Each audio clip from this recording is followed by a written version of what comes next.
Tonight, for my primetime special, Operation Summer Heat. Across America, violent crime and drug trafficking are testing the limits of law enforcement. Federal agents are striking back. I sit down with FBI Director Kash Patel to go behind the headlines and reveal the strategy, the stakes, and the stories driving this mission.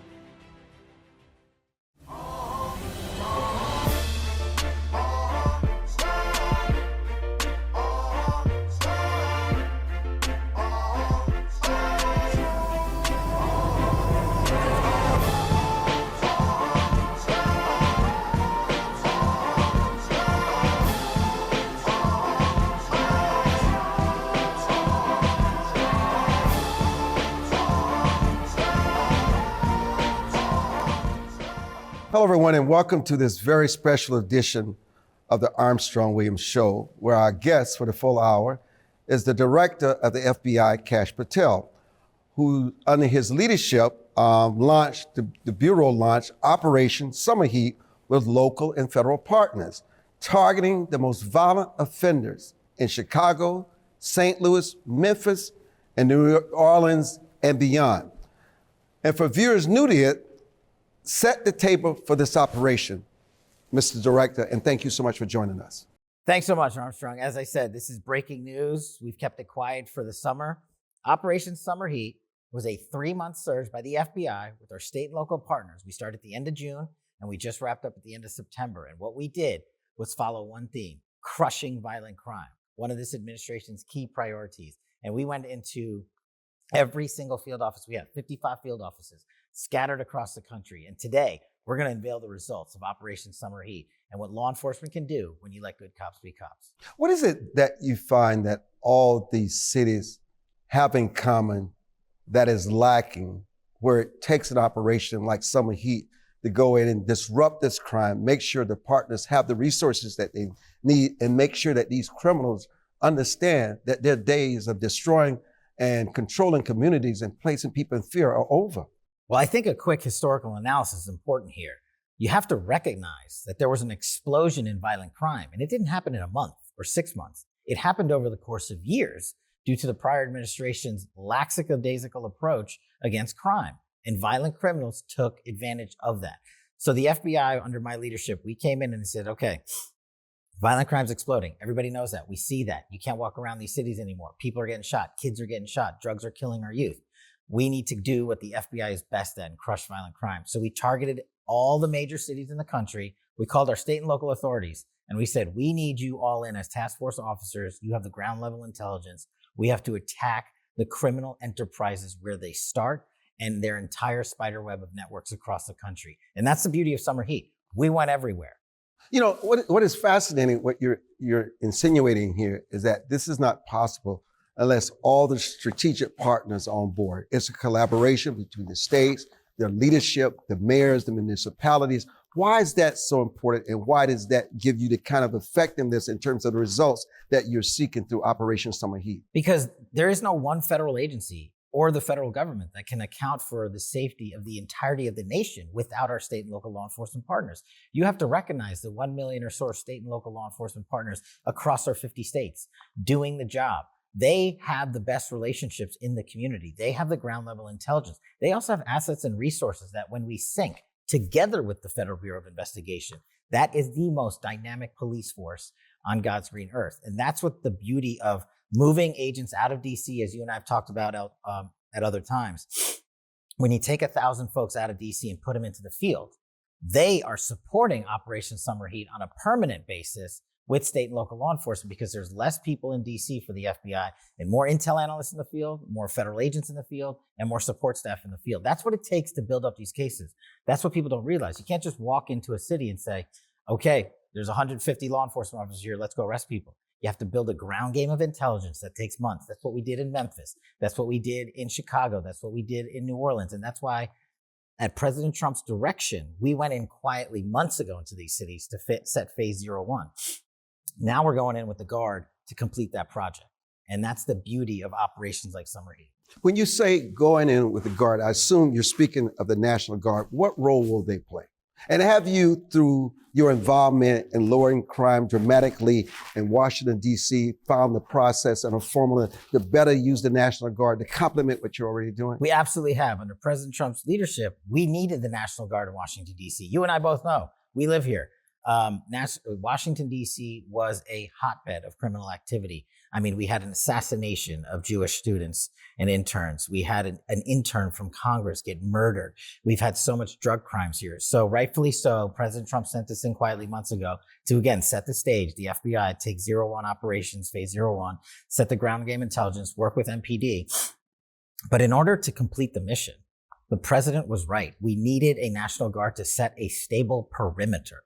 That is the criticality of what the National Guard brings to this fight. We don't need them being law enforcement officers, and they're not. I want to make that crystal clear. What they allow law enforcement to do, the FBI, the interagency, state and local authorities, is to work safely within the city street corners, to operate and conduct investigations, to bust into houses, to take bad guys off the streets, to seize firearms and guns. And so they don't have to worry that the next house over has another gang activity in it that might attack them, because we didn't know about it. And that's the beauty of having National Guard. And they're going to be setting up these perimeters in all these other cities, thanks to the president. Walk us through your Operation Summer Heat chart here. What are we looking at? So as I was saying, Summer Heat was all 55 field offices across America. And while we can't give you all of every single 55 field office's stats, I just wanted you to look at some of these here. In 3 months, Armstrong, Summer Heat had 8,700 arrests. In 3 months, Summer Heat had 2,281 firearms seized permanently off our streets. 3 months, fentanyl, 421 kilograms. By the way, that's enough to kill over 50 million Americans. Cocaine, 50 million. On the low end, that's a conservative estimate. Lethal doses off that seizure. 45,000 kilograms of cocaine. We conducted operations that led us to 2,000 indictments and 1,400 convictions. And the bulk of that work came from our violent crime and gang forces. I want to highlight that because that was the focus of Summer Heat. 6,500 of this casework came specifically out of that. And here's something that's not on this chart. Operation Summer Heat found and located almost 1,000 child victims and returned them to safety. Victims of sexual trafficking, victims of home abuse, victims of rape and violent crimes against children, all of it. That is shocking. What about, how does Operation Viper fit into what we're looking at here? No, that's a great question. So in order to execute Operation Summer Heat across the board successfully, we had to surge into certain cities that had just a spike in violent crime. For instance, Memphis, New Orleans, and elsewhere, because they had the largest per capita homicide and robbery and violent crime rates in the country.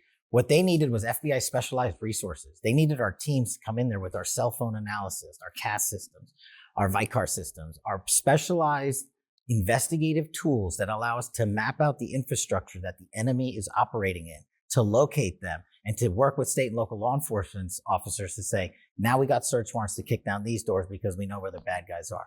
Operation Viper was a critical component to supplement Operation Summer Heat. This is just what the FBI is good at doing. When you let good cops be cops. And the only thing we have focused on, me and the deputy, when we've become in charge of the FBI, is removing the bureaucracy and putting the cops out into the field. And that's what our federal agents are doing. These, by the way, I didn't mention it, these are record-breaking results for any 7-month period ever at the FBI. At a bare minimum, all these arrests, convictions, and seizures are up 20 to 40% from the same time last year. Let's dig into the details here. I mean, let's take a look at the firearms seized. We assume those firearms are seized from criminals, people that would do harm to these communities. And when you think about the fentanyl, 50 million people, and the cocaine, what does it do in the long run for a community and its safety and the overall just dramatically reduction in criminal activity across the board? You raise a great point. What you can't see on this chart is things like what we did in Anchorage, Alaska, and things like we did down in Louisiana, where we not only found the criminals, we seized permanently an entire hotel in Anchorage, Alaska that was the epicenter of gang and criminal activity for narco trafficking, and we took it. And the same thing on a fraud scheme down in New Orleans and southeastern America, southeastern USA, We seized 6 different mansions of a healthcare fraud scheme, seized permanently off the streets, off the market. So the critical element that we need for summer heat to sustain itself is sustainment. We have to leave a footprint in these cities of security. And that's what we're doing with summer heat by not only taking all this off the streets and seizing the assets that were the hotbeds of criminal activities, but now the criminals know they can't go in there because the second they step in there, they're getting arrested and added to these statistics. You know, I'm certain for someone watching this broadcast and they're looking at the cities that you've selected for Operation Summer Heat, I'm sure there's an outcry. How do you go to other cities? How do you spread this across the vast United States, where you have this very similar, this uptick in crime and how it devastates these communities? Well, the great news for those that are watching is that we're already there. As I said, the FBI has in every city, every major city, every you're already major there. city. And summer heat these are just the highest record numbers of arrests. These are only the cities: New York 471, LA 441, Boston 404. Those are just the top 8. We have stats for every single city. This is what was the contributions for every single city. We have 345 resident agent offices throughout America. And what we've done is partnered with the Department of Justice and our great Attorney General and Deputy Attorney General to bring prosecutions, because that's what you need. You need indictments. These indictments are across the country in every single state. As I mentioned, Alaska, that people would probably forget about. We're everywhere and we're staying. And that's the beauty about the redeployment of our resources at the FBI from Washington, D.C. Because when I first got here on the job, I found out 1/3 of our workforce worked in the NCR, the National Capital Region. 1/3 of our 37,000 personnel workforce. And I said, that's unacceptable because 1/3 of the crime doesn't happen in Washington, D.C. and the NCR. So we pushed them out. That's why Americans know and are seeing the FBI out there in full force, because they're literally out there in numbers they've never been. So let me bring this closer to home. I see Baltimore, where David and I own the Baltimore Sun. You have 224. There's always talk about the increase of crime in Baltimore. How do we get crime down? The mayor and the governor doesn't want the National Guard in Baltimore. How do you, something like this enhances, helping to reduce the crime, petty theft, the homicide in our neighbor Baltimore? Well, look, the political leadership in Baltimore needs to recognize what the president did here. He asked us to go in quietly months ago because of the criminal rise in places like Baltimore. We don't see politics in crime, but we are going to leverage the full authorities under this presidency to go in there and do what we did in Baltimore. 224 violent arrests in 3 months. That's not in 7 months, that's in 3 months. And when people reject— And there must be an emphasis on what you're saying, violent arrests. Violent. These aren't misdemeanors, they're Mickey Mouse operations. Guns, narco trafficking, people who do harm to our children, who entrap them, who enslave them, who traffic them.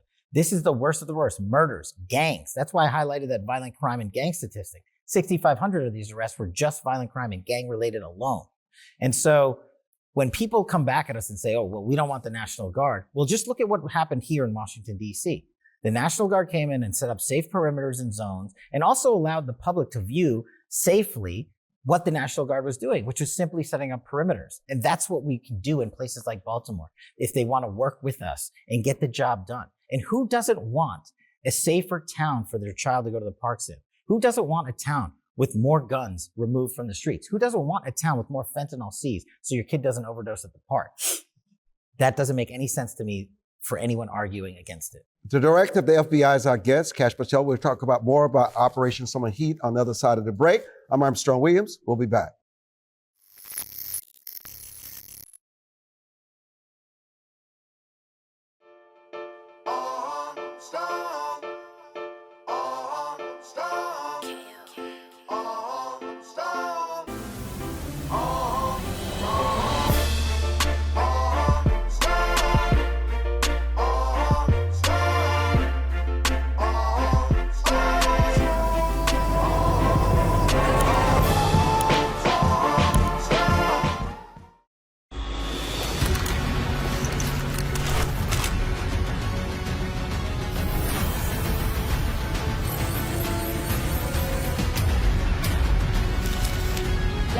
It's ordinary people doing extraordinary things. Do you have the fire to go further?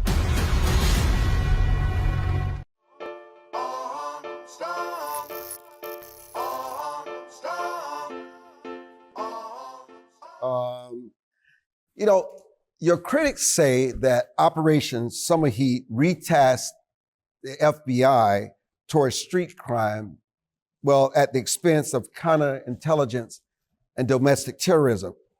Was this a surge or a pivot of priorities? It was a recognition of the explosion of violent crime while staying on mission to defend the homeland. As you walk around this building, you'll see the top two priorities of this bureau is to defend the homeland and crush violent crime. We could do both of those things at the same time, and that's what we're doing. And for those that don't understand the numbers or want to attack you politically, let me just put these numbers in front of you. Counterintelligence arrests, year to date alone, 7-month period since I took over. Counterintelligence arrests against the PRC, Iran, and the Russians are up 60%, 85%, and 35% respectively. That doesn't happen if you come off the counterintelligence mission in national security. 65, 35, and 85? That's correct. Wow. And those facts speak for themselves. And just to put an umbrella over it, Armstrong, this year alone, the FBI has had 24,000 arrests of violent offenders. 24,000 violent arrests. Year to date from last year, that is a 125% increase. So if we're not doing our job and we're not finding the bad guys, then we must be making up a lot of numbers. So if we go from Operation to Summer Heat, what will be the winter version of this as we're going into the winter? Maybe we'll call it frostbite. Frostbite. But that's the key. We have to sustain for the American people. We have to show the longevity of the program. And the way we do that is by highlighting what the FBI has done outside of Summer Heat. So while all of this is going on, Armstrong, the FBI has arrested this year 4 of its top 10 most wanted fugitives in the world. 4 in 7 months. To put that in perspective, the prior administration got 4 in 4 years. That includes Cindy Singh in the state of Texas, who murdered her mentally disabled 6-year-old son and fled to India. No one wanted to look for her. We found her in 2 months thanks to the Indian government and our partners in the interagency. On top of all that, we got the Abbey Gate bomber in 2 weeks. The Biden administration could have looked for him for 4 years. We got him in 2 weeks. He's sitting in a jail right now. What is the difference, though? We remove the red tape and we get after the mission. As the president has instructed us, protecting the homeland is the priority of this administration and the people. I want to pivot on that because you mentioned how quickly you apprehend these criminals. I want to go back to Charlie Kirk and how quickly you were able to apprehend the assassin. What is fascinating about this is this conspiratorial thinking. No matter what happens, there's got to be another assassin. Mm-hmm. They did not protect the evidence. Obviously, there was a conspiracy, and are they going to arrest someone else? Is that fair? How do we get ourselves caught up in that? And why can't we just accept the fact that Tyler Robinson was a lone wolf? The simple answer, in my opinion, is social media is wildly out of control and there's too much clickbait in this country. And one of the things I highlighted to Congress in my testimony last week was if we want to protect our youth, we got to get more involved in social media and online platforms because that's where the folks, the assassins of this world get radicalized. That's where they're the lone wolf actors in general. And so we have to get after that problem set. And I asked for Congress' help in doing so. But speaking of Charlie Kirk, who was a very dear friend of mine, and then I was tasked with leading the nationwide manhunt to find the perpetrators involved. Of course, we were going to use every resource we have to find every single person involved. And the investigation's still ongoing. But we, as one of the pillars of my leadership here at the FBI, is transparency. We've produced more documents to Congress than my last 2 predecessors combined by 2-fold. Just to put it in perspective. So when we take our investigations out to the streets, I have the same ethos. And this is how we got Charlie Kirk's alleged assassin, so fast. We flew out to Utah. We landed on the ground. I said, I want the video analysis. I want it stripped and broken down so that we can feed out to the American public who this person is, because we didn't know yet. I want enhanced images. And we held a press conference at my direction and we put the videos out and we put the images out. The suspect was in custody 2 hours later. In 33 hours from the time Charlie was shot to the time we put handcuffs on him and had him in custody. And to put that in perspective, the Boston Marathon bomber, which happened in downtown Boston during the Boston Marathon, took 5 days, and there was a police officer was killed in that manhunt. Luigi Mangione, who allegedly murdered an individual, the CEO of the healthcare company, in downtown Manhattan in broad daylight, took 5 days to find him. So, but I don't want to put words in the mouth of the director, you don't assume, and I know you can't really answer this, that there will be more arrests with the Kirk investigation? What I can assure the American public is, A, the state of Utah is prosecuting this case, and they have a great team out there. And B, the FBI is the leading federal investigative authority. We will leave no stone unturned. We are serving legal process to scores of individuals and companies. We are interviewing scores of witnesses that were on the ground and in the area that day. And wherever they might rest around this world, if they had a tether to the Charlie Kirk assassination, they are going to be tracked down. And if they were involved, we are going to recommend charges to the appropriate authorities. Our investigation is very much ongoing. But we've also, Armstrong, in an unusual thing, put out publicly more information as to what we found because it is of such public importance. The flip side of that is the social media people get involved and they come run with their crazy conspiracy theories because it makes them money. It gives them clickbait. And I don't work for them and I don't respond to them. My duty is to the American people. If there was anyone else involved in Charlie Kirk's murder, you can look at our record. We'll find them and we'll get them. You know, speaking of social media, they're up in arms over George Soros and Open Roads as to whether or not his Open Roads Foundation is supporting terrorist organizations that are anti-America and goes against the better interests of our nation. So organizations, I can't speak to that directly. George Soros. And because I can't comment on whether or not we have an actual investigation. But okay, that's fair. Speaking to matters like Antifa, for example, right? And the new EO that the president signed and their designations giving us authorities that we never had. What we are able to do is the one thing I've done my entire career under investigations: follow the money.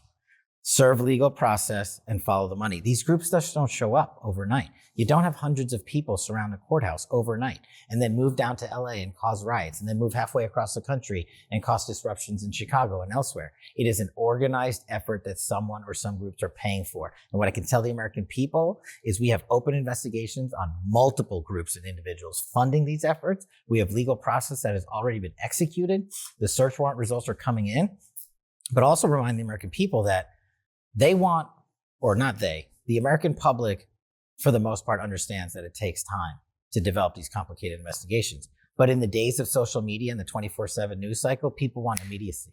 And if you abide by that requirement, then you will fail in your investigative duties. Let me give you two scenarios of recent. There was just a UK killing in Manchester, England, where they were celebrating Yom Kippur, and someone died.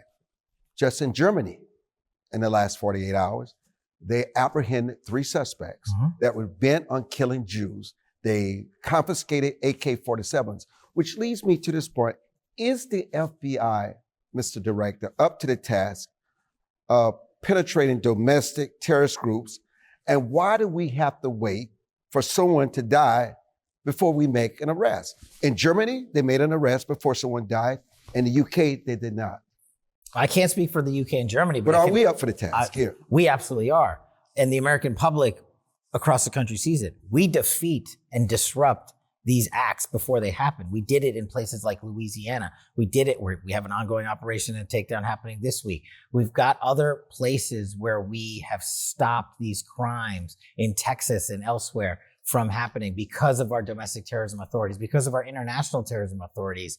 We have covert online employees, we have undercovers penetrating these systems, and more importantly, we have individuals who are accessing these group chats, working for us or as a source with us, who are penetrating the nodes and allowing us to use the intelligence authorities that the FBI has, partnering with our intelligence community to seize and suspend and disrupt these operations before they happen.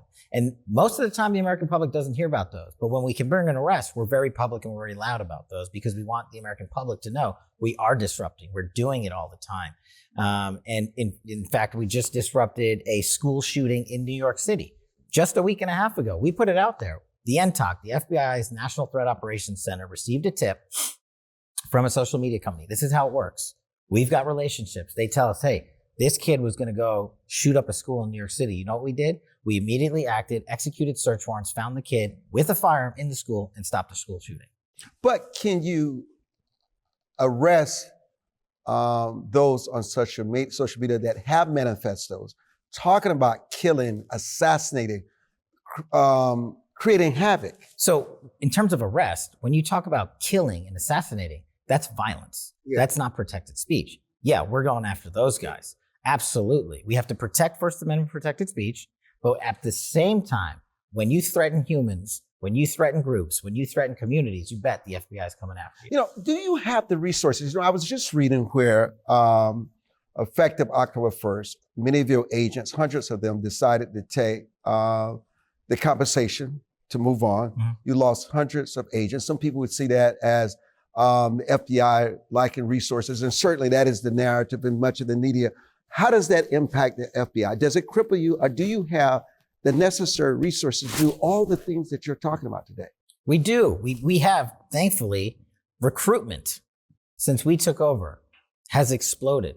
We have doubled record highs of my prior two predecessors in terms of recruiting intel analysts, federal law enforcement agents, and other staff through the FBI. So increasing that amount of throughput and putting them through places like Quantico and Redstone, our training facilities, and getting them out. But you're losing experience. Of course, after 9/11, that crowd now is entering that period of window, 20 to 25 years of service, where that's when they retired. We were always expected that to happen. But what the American people needs to recognize Hold that point on about what the American people need to recognize, because I don't want to interrupt it. We're going to a break. The director of the Federal Bureau of Investigation is, I guess, what is this room? The Webster Room. This is the Webster Room.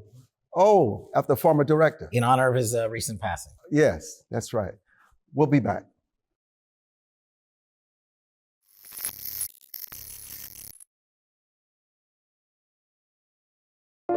It is easier to build up strong children than to try and repair broken men.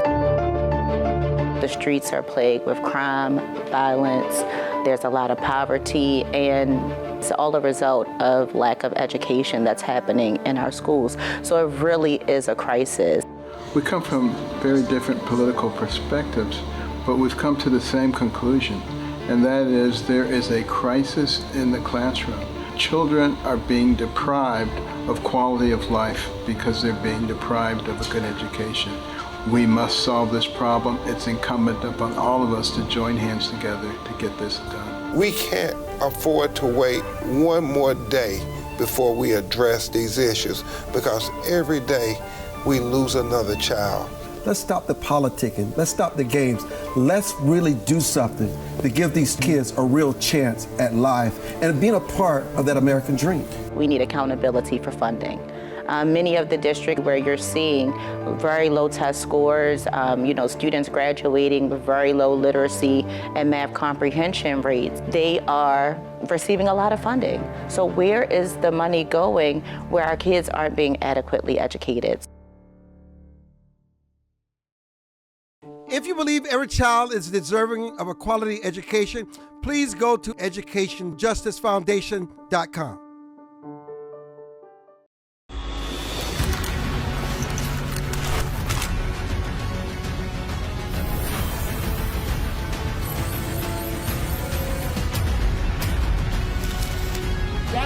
It's ordinary people doing extraordinary things.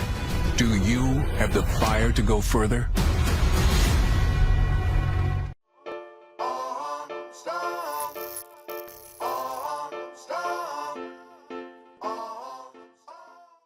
Welcome back to the broadcast.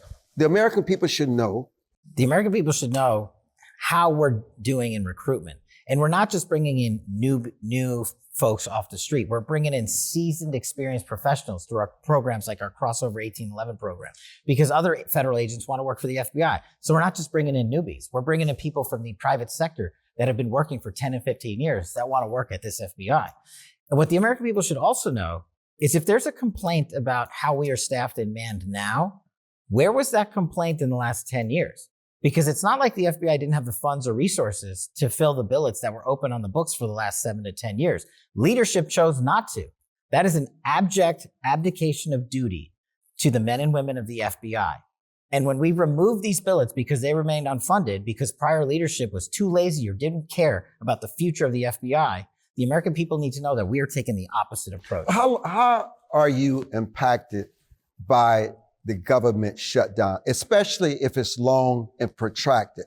How will that impact your mission? So the beauty of the FBI is that the men and women put this mission first and foremost.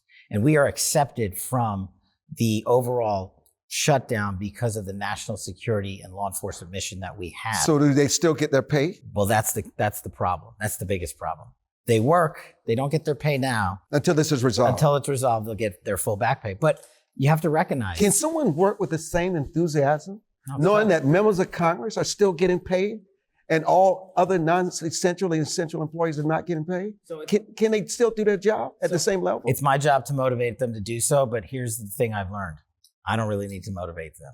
They've come in with an enthusiasm from the field office visits I've done throughout the country in my 7 months that people who have been here for decades have told me they haven't seen or had. They said they have now been able to do what they signed up to do at the FBI because the red tape's gone and we're letting them be good cops. So I think the enthusiasm's there, and that speaks to the president's leadership and our leadership here at the FBI. Which brings us to this. What is the most significant counterintelligence threat facing our country domestically, in your opinion, right now, from what you see every day? The PRC. Explain.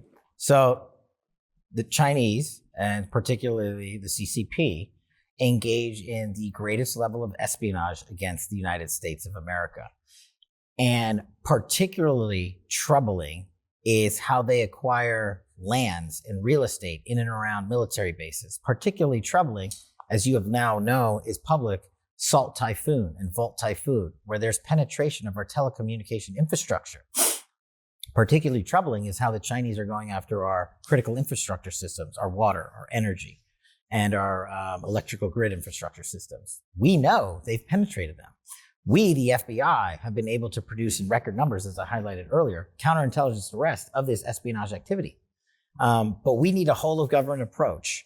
We need to work with the interagency, and we need to get out there and harden our infrastructure, work with mainland China and the PRC, as I've asked them to do, on shutting down not just fentanyl precursors, which are killing Americans in record numbers, but also on their espionage activity. And other nations are doing the same, just not at the same level, to include the Iranians and the Russians and DPRK. Let's bring this home. James Comey, a former director of the FBI, is being accused of lying to Congress on 2 counts. Mm-hmm. There are agents who testified that Mr. Comey did use a source inside the FBI to leak information to the press.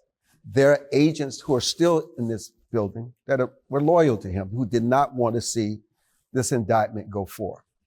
The Attorney General of the United States, Pam Bondi, just announced that not only are they going to bring the full charges against Mr. Comey, that is only the beginning of people that they're targeting in the same manner.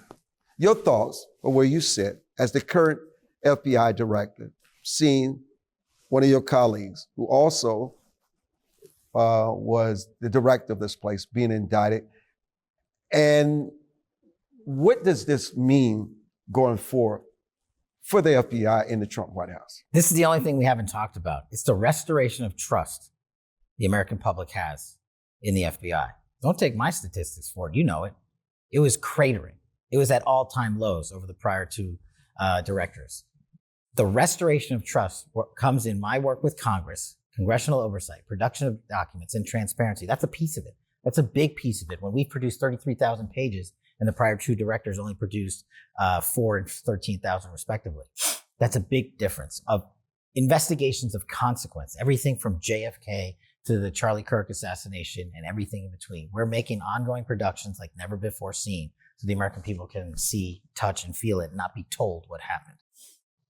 As to, for me particularly, an individual who is a victim of a weaponized system of law enforcement, a politicization of law enforcement, literally had subpoenas served on me for no legal basis whatsoever.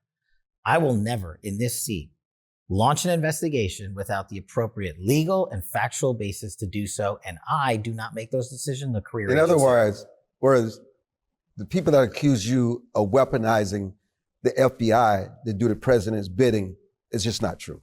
No, What America should do is look at the people that made those accusations and ask themselves the one simple question that the majority of the media doesn't want to face. Did Russiagate happen? No. And what happened? What did I uncover when I led that investigation, when I was a chief investigator on Capitol Hill, is that a political party hired a foreign intelligence asset to make up information, then get it to the FBI. And the FBI knew and has now admitted it knew the information was false and the source was bad. Even so, they went to a federal secret court, applied for a warrant on their political opponent, and lied to that federal court to obtain that warrant. If you can't come to terms with that, then you have no opinion or basis to stand on to attack our integrity and the leadership I have at the FBI. Look at the individuals that did that. Ask yourself the tough question in the mirror, not you, the fake news media. I want to prop these people up and say we're the ones weaponizing government. It is the height of hypocrisy to have someone accuse us of doing that when they are the ones that created that maniacal system to satisfy their own egos. They're just pissed that we figured it out, and the guy that figured it out is now the director of the FBI, and the attorney general is a great partner, and she's right. We're just warming up.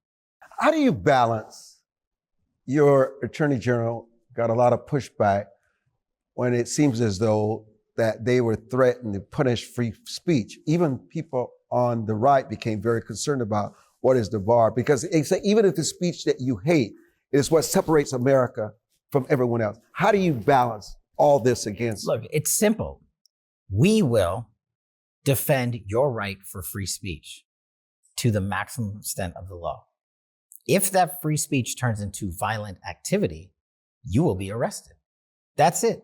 That's the difference. You can have hateful speech that I don't agree with or you don't agree with, and you and I see it all the time. We're victims of it all the time. But that doesn't make it a violation of the law. And that's how we balance it. We don't make it personal. We never take it personal. And the men and women here at the FBI who run these cases and adjudicate these decisions, and the intel analysts and the support staff that come into work every day, they know that. I see it. I feel it every day. I walk around this building. I meet the folks that are doing it, and I engage with them at a personal level, something I'm told my prior predecessors didn't do, because I want them to have a connection to leadership and the mission that we are leading, which is a mission-first approach to defend the homeland and crush violent crime and bring record-breaking transparency to the FBI. You know, we know the Senate hearings is a kangaroo court. It's political theater. And obviously, you're human too. Yep. And you pushed back, obviously. They accuse you of being the most dangerous person to the mission of the FBI. From those confirmation hearings, if you could do things differently, would you? Or what is it would you like to clarify on the record that the Democrats and their agenda accused you of? I wouldn't do a single thing differently. I would just ask the media to ask their audience, why is it that the people that continue to attack me can't understand the basic fact that we have proven that they weaponize law enforcement? And do you want to know why they call me Dangerous Armstrong? Because I am, to their fabricated, weaponized system of government. And we are going to bring down the entire disease temple. And they know that I know what happened. And so their best line of attack is to get the fake news to make personal assaults onto me. And here's how I know, more than anything else, that I'm over the target. The louder they are, the more they scream, the more they don't have a factual point to levy against me. I know I'm doing my job, and I'm not going anywhere. I want to come to January 6th. It is intriguing that 250 FBI plainclothes agents were inside the Capitol on January 6th. I saw the president's tweet to get to the bottom of it. Who placed them there? What were they doing? Were they inciting violence? What can you tell us, Mr. Director? This is a great example of the president's initiative to solve all the answers on January 6th. And it's another example of our transparency efforts. Pursuant to the president, we investigated the matter and found out why FBI agents were placed there in the first place. And it turns out we found documentation and witnesses and whistleblowers that said we were forced to go there to do riot control. Armstrong, do you know what the FBI does not do ever? Riot control. We don't do that. So the prior leadership sent 250 some odd men and women into a situation they're not trained for, put them in harm's way, put the individuals out there in harm's way. And also, those individuals have collectively responded or said beforehand that they were forced to go there. They didn't volunteer to do that. And you believe them? That's their word, not mine. That's what they reported. That's what they wrote down at the time of and stated.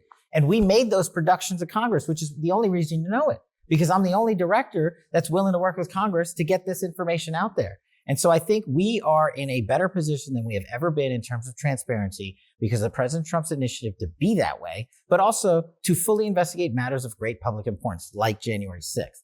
And we're going to continue on all of those matters while we execute the mission of safeguarding this country. And that's the thing I want people to take away the most. If you focus on one thing, that was a knock at Congress. How are you doing the other thing? Because the FBI does double duty all day long. They do triple duty all day long. That's how good they are. And when you let them do the work and not hover over them and micromanage them, they're out there doing this. Summer Heat, Viper. They're doing Operation Not Forgotten, things we haven't even talked about. Tribal land law enforcement in record numbers, seeking and finding international terrorists in numbers that we've never seen before. This is what they're doing all day long. In Congress, or at least some of the people in Congress, don't want to hear about the successes of this FBI because they're the ones that participated in building a corrupt FBI. The director of the FBI, Kash Patel, is our guest. We'll be back with some final thoughts. I'm Armstrong Williams. Don't go away.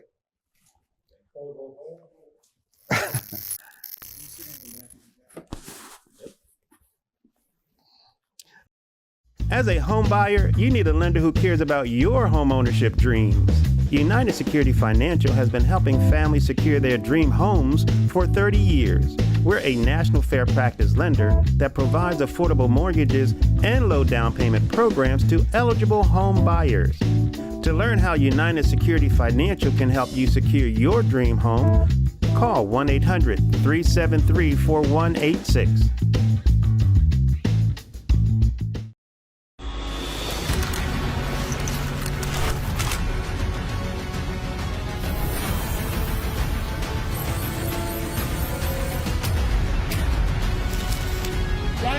It's ordinary people doing extraordinary things. Do you have the fire to go further?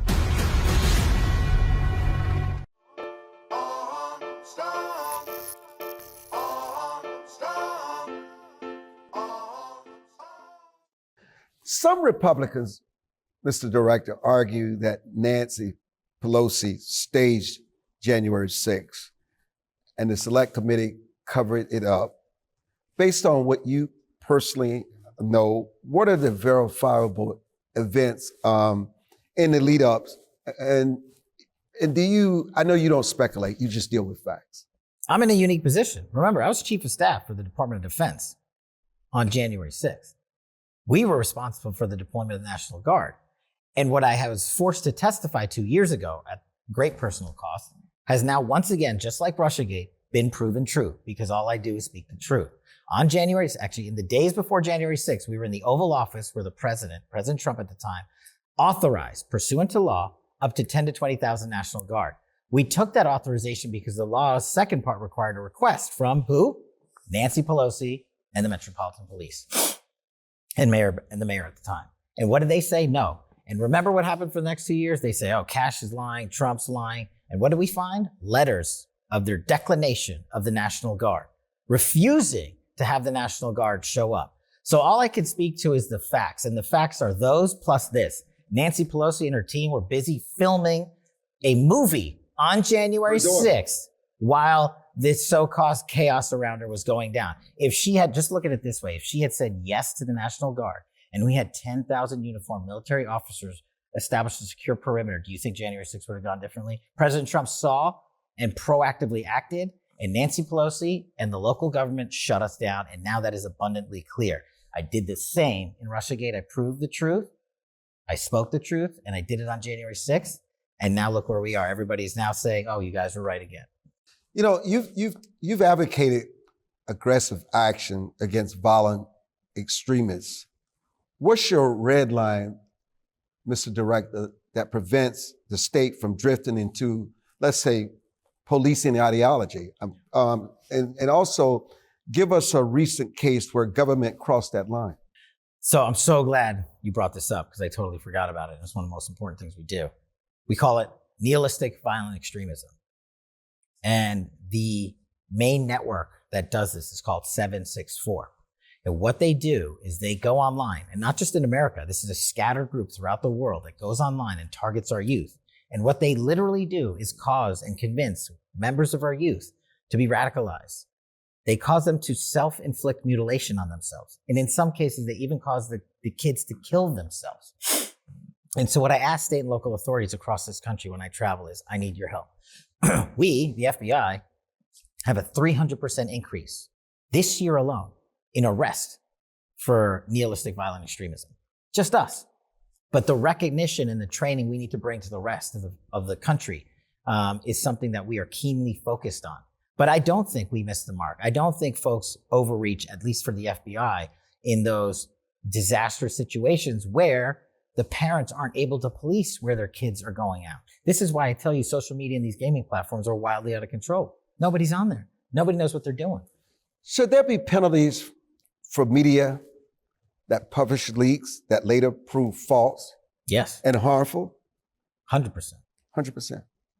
Financial penalty? I think there should be the same measure of accountability as if anyone else did it. Now, that's up to Congress to decide how to do and add additional penalties. But I think what the American public is owed the least, which is where I have some control, is who was responsible for the leaks. And I have probably 2 or 3 dozen leak investigations going right now where journalists leak classified information, possess national defense information, and again, put out false information for the purposes of weaponizing and politicizing their I want to come to personal toll for you in terms of what did your defamation battle cost you financially, professionally, and at home? And would you advise others to litigate or just ignore? So I'm blessed to have an amazing family and network. And besides God, they're the only ones that I care what they care about. And so I'm great there. And in terms of my defamation cases, we've won some. We're still litigating the rest. And for those that see what we've done and the trail we've established, I encourage you to stand up and fight for yourself.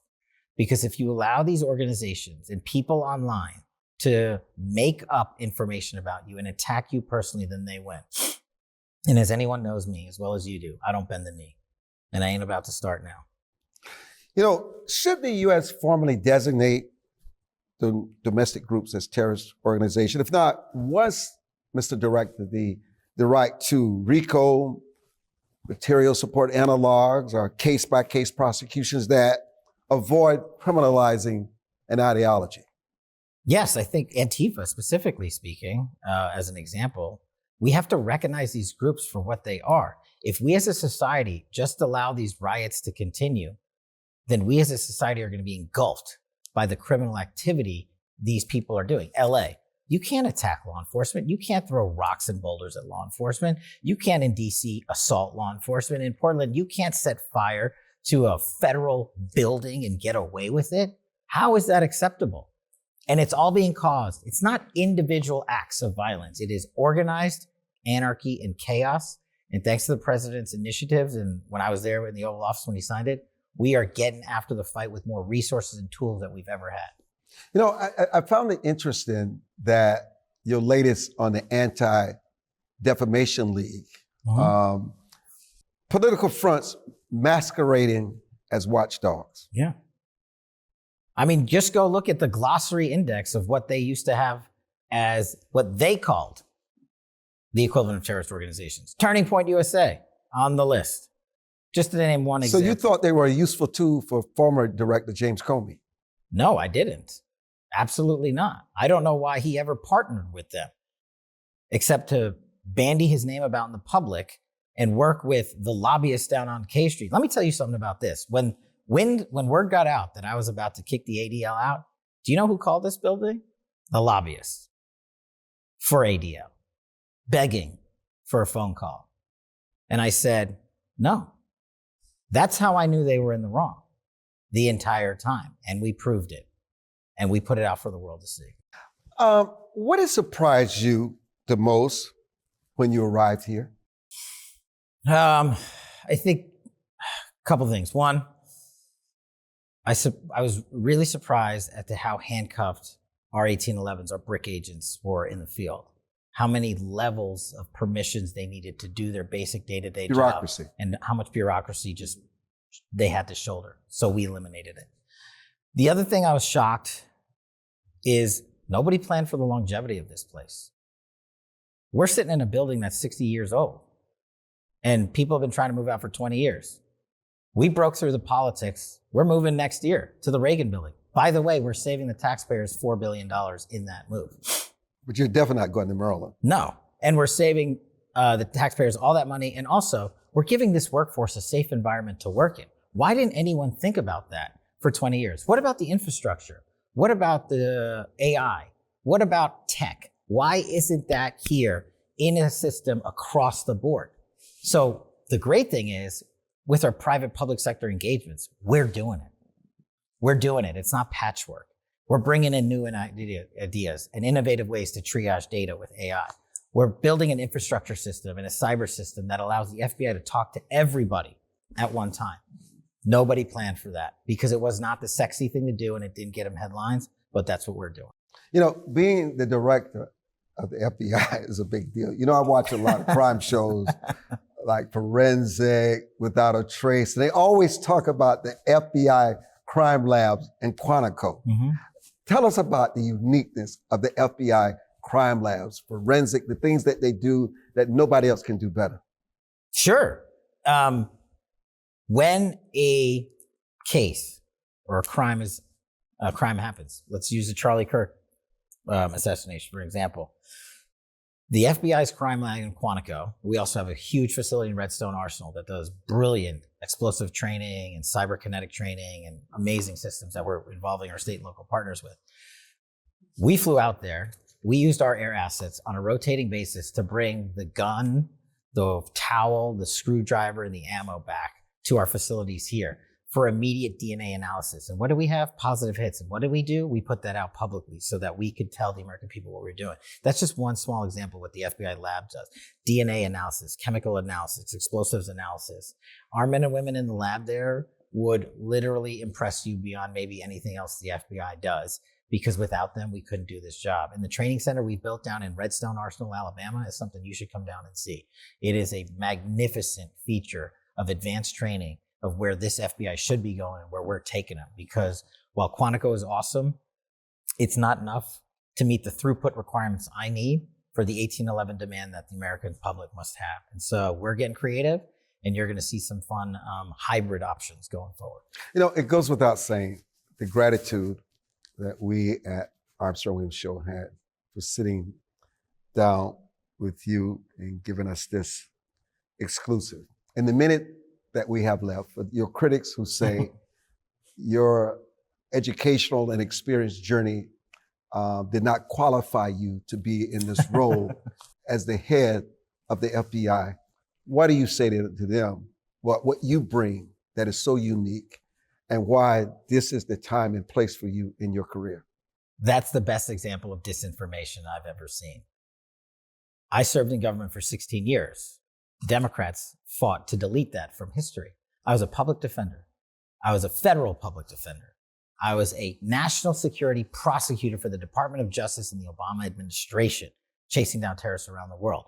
I was a civilian at Joint Special Operation Command, embedded with SEAL Team 6 and Delta Force, doing collaborative global targeting of high-value targets. I went to Congress and led the most consequential investigation exposing the largest weaponization of government in U.S. history in Russiagate. Then I went to the White House and ran counterterrorism for an entire White House and country.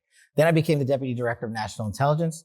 Then I became the Chief of Staff to the Department of Defense. I oversaw our DOD at the time and our intelligence community and its 16 agencies. If that doesn't qualify you to be the FBI director, I don't know what does. But the fact that they're knocking me and they're trying to delete it from history tells me that I'm more qualified than anyone before was in this seat. Mr. Director, Kash Patel, thank you so much for joining me. Armstrong, thanks for coming to HQ here. Appreciate it.